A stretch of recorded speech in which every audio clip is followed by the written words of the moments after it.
محمد بن مسلمہ رضی اللہ عنہ بیان کرتے ہیں کہ رسول کریم صلی اللہ علیہ وآلہ وسلم نے قلعہ النزار کی طرف دیکھ کر فرمایا، یہ خیبر کا آخری قلعہ ہے جس میں لڑائی ہوئی ہے۔ جب ہم نے اس قلعے کو فتح کیا تو آپ صلی اللہ علیہ وآلہ وسلم کے خیبر سے چلے جانے تک کوئی لڑائی نہیں ہوئی۔ صفیہ یہودیہ کیسے ام المؤمنین بنی؟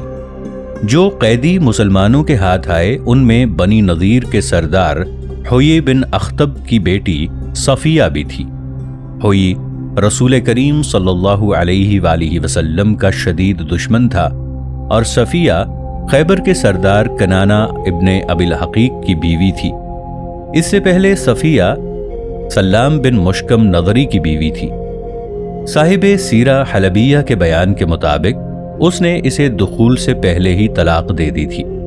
صفیہ کی گود میں مہتاب۔ صفیہ جن دنوں کنانہ کی بیوی تھی، اس نے خواب میں دیکھا کہ آسمان کا چاند اس کی گود میں امڑ آیا ہے۔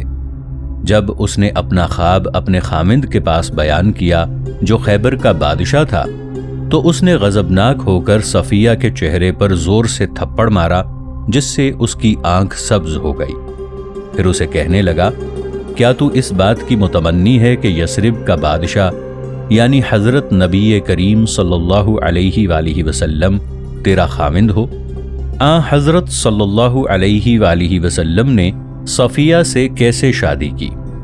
اگرچہ مورخین کا اس بات پر اجماع ہے کہ صفیہ جملہ قیدیوں کے ساتھ مسلمانوں کے ہاتھ آئی تھی، لیکن انہوں نے قیدیوں کے ساتھ اس کے قیدی بننے کی طریق کے متعلق اختلاف کیا ہے۔ ابن ہشام بیان کرتا ہے کہ صفیہ کو قلعہ القموس سے پکڑا گیا تھا جو اس کے خامند کنانہ کا قلعہ تھا اور جو خیبر کی دوسری نصف میں واقع ہے، مگر واقدی کا بیان ہے کہ صفیہ قلعہ النزار سے مسلمانوں کے ہاتھ آئی تھیں جو خیبر کے نصف اول میں واقع ہے، جہاں ابو الحقیق کے قلعوں کی کوئی چیز موجود نہیں۔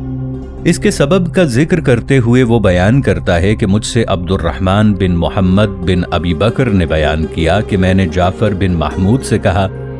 کہ صفیہ قلعہ النزار میں کیسے چلی گئی جو الشق میں واقع ہے، اور ابی الحقیق کی آل کا قلعہ سلالم میں ہے یعنی دوسری قسم میں، اور قلعہ النزار کے سوا النطات اور الشق کے قلعوں میں سے کسی مرد یا عورت کو بھی قیدی نہیں بنایا گیا۔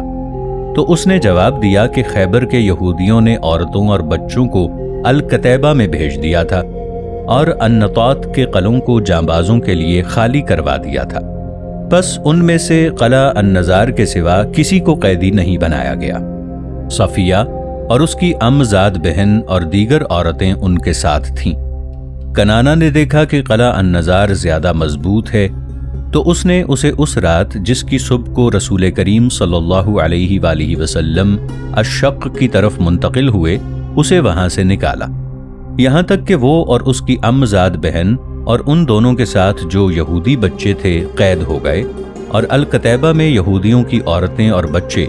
2000 سے بھی زیادہ تھے۔ اور ایک دوسری جگہ واقدی نے خود صفیہ سے روایت بیان کی ہے۔ وہ کہتی ہیں کہ یہودیوں نے اپنے بچوں کو الکتیبہ میں رکھا اور النطات کے قلعوں کو جانبازوں کے لیے خالی کروا دیا۔ جب رسول کریم صلی اللہ علیہ وآلہ وسلم خیبر آئے اور آپ صلی اللہ علیہ وآلہ وسلم نے النطات کے قلعوں کو فتح کیا، تو کنانہ نے مجھے آ کر کہا کہ محمد صلی اللہ علیہ وآلہ وسلم النطات سے فارغ ہو گئے ہیں، اب یہاں ان سے لڑنے والا کوئی نہیں۔ جب اہل نطات قتل ہوئے تھے، یہودی اسی روز ہی قتل ہو گئے تھے۔ عربوں نے ہم سے جھوٹ بولا، یعنی غطفانیوں نے، جنہوں نے یہودیوں کا ساتھ چھوڑ دیا تھا۔ بس وہ مجھے الشق کے قلعہ النزار میں لے آیا اور اس نے کہا کہ یہ ہمارا سب سے مضبوط قلعہ ہے۔ پھر وہ چلا گیا اور میرے پاس میری امزاد بہن اور عورتوں کو لے آیا۔ بس نبی کریم صلی اللہ علیہ وآلہ وسلم کے الکتیبہ میں پہنچنے سے قبل ہی مجھے النزار میں قیدی بنا لیا گیا۔ حضرت صلی اللہ علیہ وآلہ وسلم کا صفیہ کو اسلام قبول کرنے اور اپنے اہل کی طرف واپس جانے کے درمیان اختیار دینا۔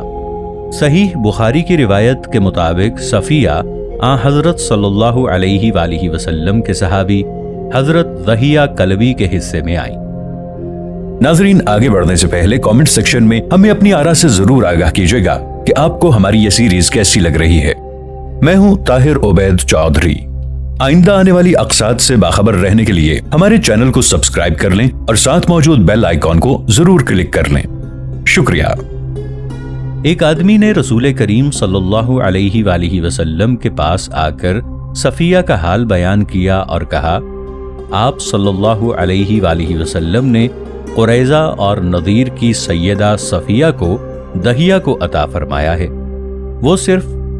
آپ صلی اللہ علیہ وآلہ وسلم نے فرمایا، اسے بلا لاؤ۔ جب آپ صلی اللہ علیہ وآلہ وسلم نے اسے دیکھا تو دحیہ سے فرمایا، اس کے سوا قیدیوں میں سے کسی اور لڑکی کو لے لو۔ اس نے تعمیل حکم کی۔ رسول کریم صلی اللہ علیہ وآلہ وسلم نے اسے اپنے لیے پسند فرما لیا اور اسے آزاد کرنے کے بعد ان سے شادی کر لی۔ اس اختیاری شادی سے صفیہ بنت حیی بن اخطب امہات المؤمنین میں سے بن گئیں، جو حضرت عائشہ بنت ابی بکر الصدیق اور حضرت حفصہ بنت عمر بن الخطاب رضی اللہ عنہما اور تمام ازواج النبی کے ساتھ برابر کے حقوق رکھتی تھیں۔ ایک خبیث تہمت کی تردید۔ اس جگہ ایک نقطے کی وضاحت کرنا ضروری معلوم ہوتا ہے، وہ یہ کہ دحیہ کلبی سے صفیہ کو واپس لینے اور اسے اپنی بیوی بنانے کے لیے منتخب کر لینے کی وجہ سے بعض بیمار دل لوگوں خصوصاً یہودیوں وغیرہ نے رسول کریم صلی اللہ علیہ وآلہ وسلم پر یہ تہمت تراشی ہے کہ آپ صلی اللہ علیہ وآلہ وسلم نے صفیہ کو جسمانی رغبت کے پیش نظر واپس لے کر اس سے شادی کی تھی، جبکہ واقعے کے سیاق سے یہ حقیقت معلوم ہوتی ہے کہ رسول کریم صلی اللہ علیہ وآلہ وسلم نے جس جذبے کے تحت صفیہ کو اپنی بیوی بنایا وہ اس سے کہیں اعلیٰ اور بالا ہے، اور وہ یہ کہ صفیہ ایک بادشاہ کی بیٹی تھی اور ایک بادشاہ کی بیوی تھی، اور اس قسم کی عورت کو دوسرے قیدیوں کی طرح ہبہ نہیں کیا جاتا۔ اس لیے رسول کریم صلی اللہ علیہ وآلہ وسلم نے دحیہ سے اسے واپس لے لیا۔ اس سے معلوم ہوتا ہے کہ آپ صلی اللہ علیہ وآلہ وسلم نے ایک شریف انسانی جذبے کے تحت ایسا کیا جس سے اس عظیم سیدہ عورت کی اپنی قوم میں عزت قائم ہوئی، اور یہ اسلامی اصول کے مطابق ہے کہ ذلیل قوم کے صاحب عزت کا اکرام کرو، اور اس کے لیے اس سے بڑھ کر اور کوئی عزت اور دلجوئی کی بات نہ تھی کہ وہ ایک عام آدمی کی مملوکہ ہونے کی بجائے رسول کریم صلی اللہ علیہ وآلہ وسلم کی بیوی ہو۔ صفیہ کو دحیہ کلبی سے واپس لینے کا باعث جسمانی رغبت نہیں، جیسا کہ بعض بیمار دل لوگوں کا دعویٰ ہے، بلکہ اس بات کا باعث اس سے کہیں اعلیٰ اور بالا ہے،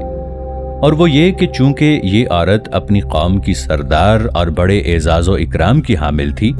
اس لیے رسول کریم صلی اللہ علیہ وآلہ وسلم نے اس کے ساتھ ہمدردی کے طور پر ایسا کیا۔ اور اس کی سب سے قوی دلیل یہ ہے کہ آپ صلی اللہ علیہ وآلہ وسلم نے صفیہ کو واپس لے کر آزاد کر دیا، اور آزاد کرنے کے بعد اسے اختیار دیا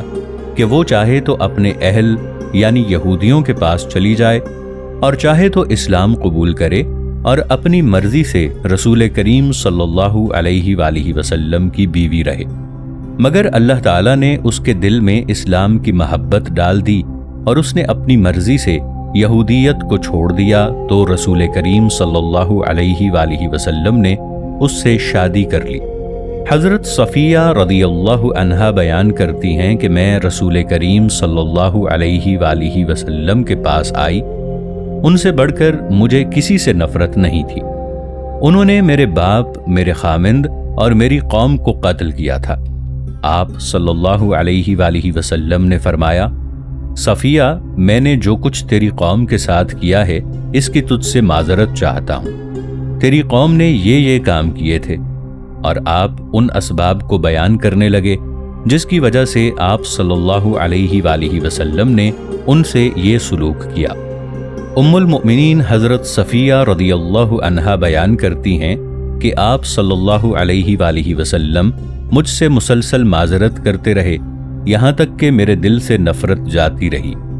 ابھی میں اپنی جگہ سے اٹھی بھی نہیں تھی کہ رسول کریم صلی اللہ علیہ وآلہ وسلم سے بڑھ کر مجھے کوئی آدمی محبوب نہ تھا۔ پھر وہ بیان کرتی ہیں کہ میں نے رسول کریم صلی اللہ علیہ وآلہ وسلم سے بڑھ کر اچھے اخلاق والا کبھی نہیں دیکھا۔ اگر دہیہ کلبی سے صفیہ کو واپس لینے کا باعث شریف انسانی جذبہ نہ ہوتا تو آپ صلی اللہ علیہ وآلہ وسلم اسے آزاد کر دینے کے بعد عزت و احترام کے ساتھ اپنی قوم کی طرف واپس چلے جانے اور اپنے ساتھ شادی کر کے انہیں ام المؤمنین بننے کے درمیان اختیار نہ دیتے، اور اگر حضرت نبی کریم صلی اللہ علیہ وآلہ وسلم اس کو اپنی لونڈی بنا لیتے تو آپ صلی اللہ علیہ وآلہ وسلم ایسا بھی کر سکتے تھے، اور اس صورت میں کسی معترض کے لیے اعتراض کی گنجائش باقی نہ رہتی، کیونکہ اس زمانے کے بین الاقوامی قوانین جنگ آپ صلی اللہ علیہ وآلہ وسلم کو اس بات کی اجازت دیتے تھے کہ آپ صلی اللہ علیہ وآلہ وسلم صفیہ کے ساتھ غلاموں کی طرح سلوک کرتے اور اس کی رضامندی کے بغیر اسے اپنی لونڈی بنا لیتے،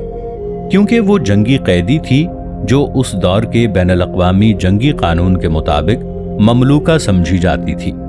لیکن رسول کریم صلی اللہ علیہ وآلہ وسلم نے اس عظیم سیدہ عورت کی تکریم کی خاطر اسے تمام قیدیوں کے درمیان مطلق آزادی دی کہ وہ دو راستوں میں سے جس کو چاہے اختیار کرے،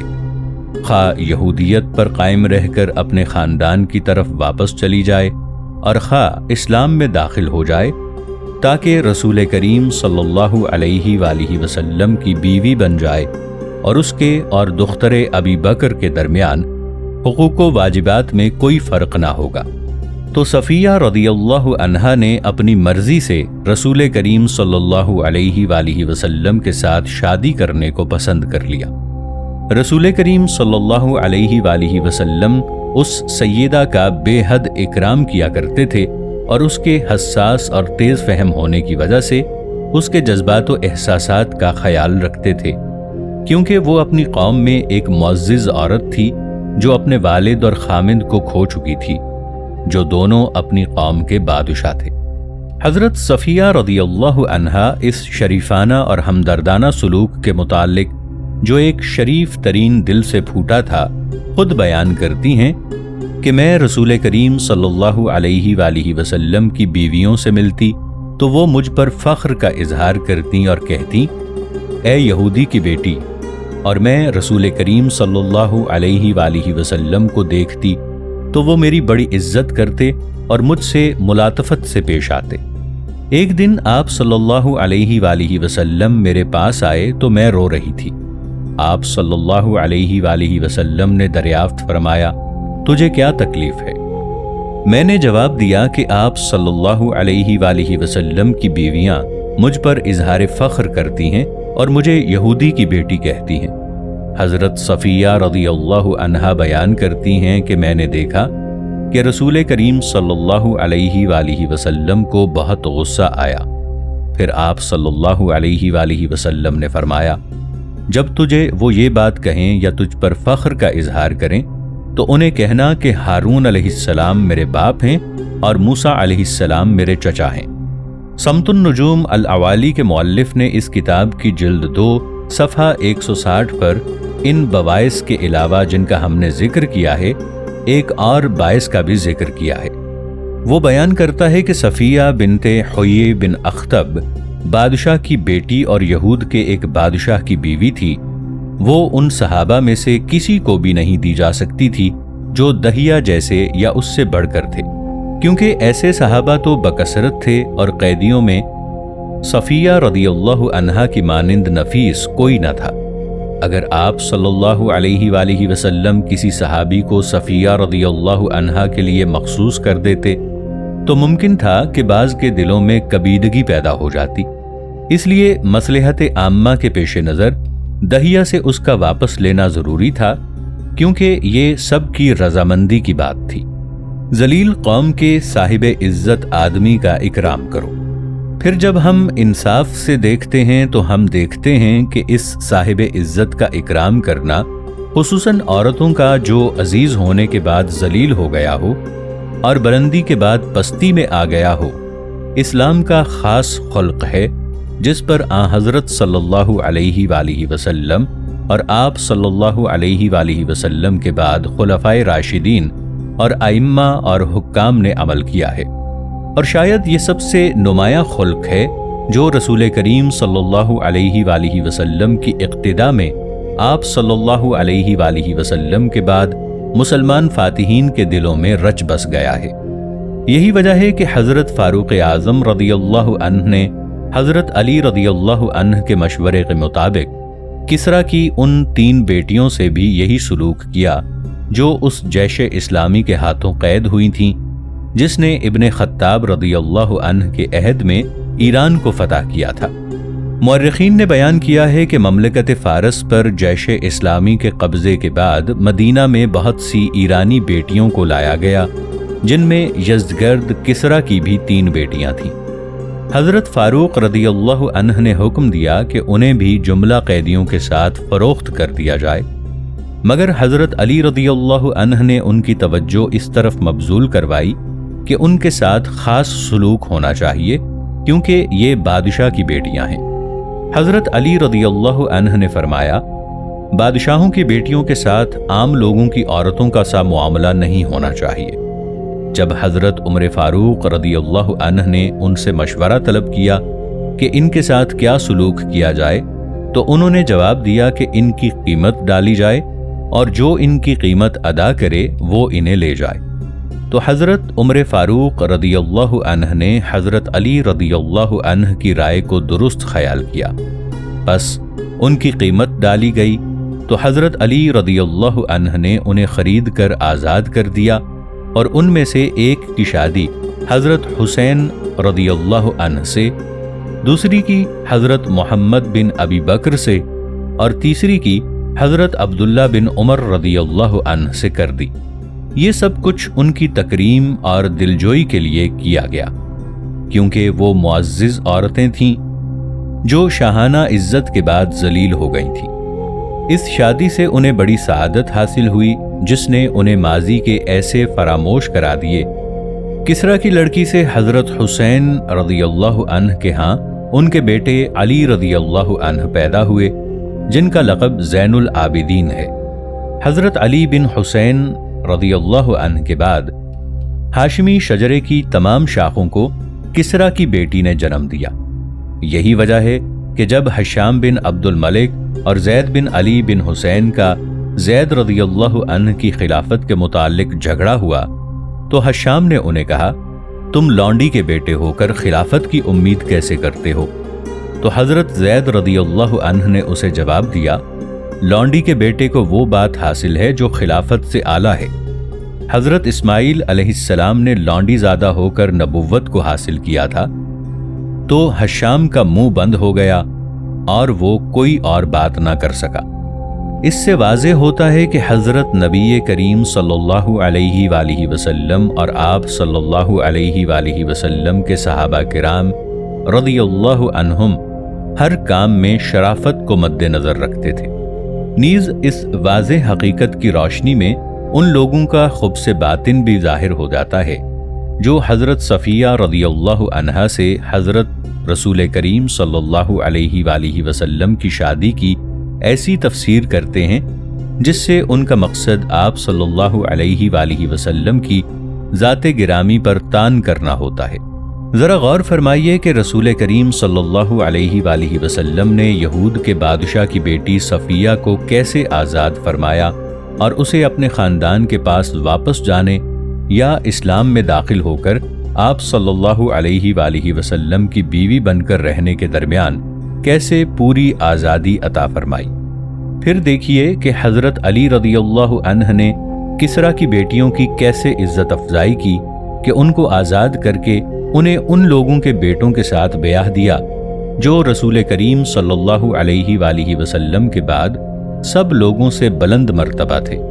اور جو سوشیالوجی کے نقطہ نظر سے کسریٰ کی بیٹیوں کی نگاہوں میں بادشاہوں کے بیٹوں کا درجہ رکھتے تھے۔ یہ سب کے سب خلفاء کے بیٹے تھے، اور کسروی نقطہ نظر سے خلفاء بادشاہ ہی ہوتے ہیں۔